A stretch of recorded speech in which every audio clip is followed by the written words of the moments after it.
જય શ્યારામ મારા યુટ્યુબ પરિવારને. કેમ છો બધાય મજામાં ને?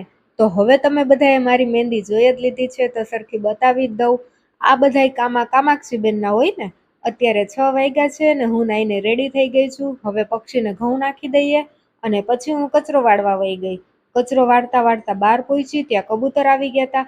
જો ઓલી ગાડીની પાછળ ઘઉં ખાય છે અને આ બાજુ પણ થોડાક કબૂતર ઘઉં ખાય છે. આ ઘઉં કાલ સાંજના છે. કામાક્ષીએ એમનેમ જ ત્યાં ઢગલો કરી દીધા હતા.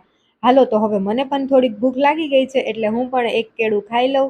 થોડીક વાર પછી શ્યામ જાગી ગયા. એને મેં કીધું કે ફટાફટ મોઢું ધોઈને ચા પાણી પી લ્યો. આજે હવે ડ્રેગન ફ્રૂટ વાવી જ દેવાના છે. પછી અમે આવી ગયા ડ્રેગન ફ્રૂટ વાવવાના લોકેશને અને શ્યામે બધું ઘાસ ને એ હતું સરસ સાફ કરી નાખ્યું. આવી રીતે 3 જગ્યાએથી ઘાસ ઉપાડી લીધું અને બજરંગબલી ને ગણપતિ બાપાનું નામ લઈને પેલું ડ્રેગન ફ્રૂટ શ્યામે વાવી દીધું છે.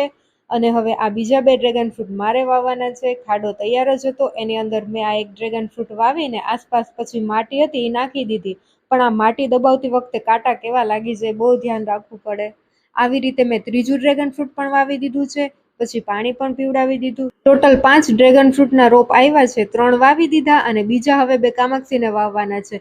અમે આ 3 વાવ્યા ત્યારે એ સૂતી હતી. પછી જાગે ને એમ કહે કે મારે વાવવાતા, એટલે 2 રોપ એના માટે રાખી દીધા. પછી એ જાગી ત્યારે એને લઈને હું બગીચામાં આવી ગઈ. એ તો દાંતેડીથી ખાડો કરતી હતી પણ બહુ કાંઈ એનાથી મેળ નહોતો આવતો. એટલે મેં કીધું લાવ હું જ ખાડો કરી દઉં, તું ખાલી વાવી દેજે. આવી રીતે કામાક્ષીએ પણ 2 ડ્રેગન ફ્રૂટ વાવી દીધા. પછી પાણી પણ પીવડાવી દીધું કામાક્ષીએ. એને તો બહુ જ મજા પડી ગઈ એટલે જ એના માટે 2 રોપ રાખી દીધા હતા.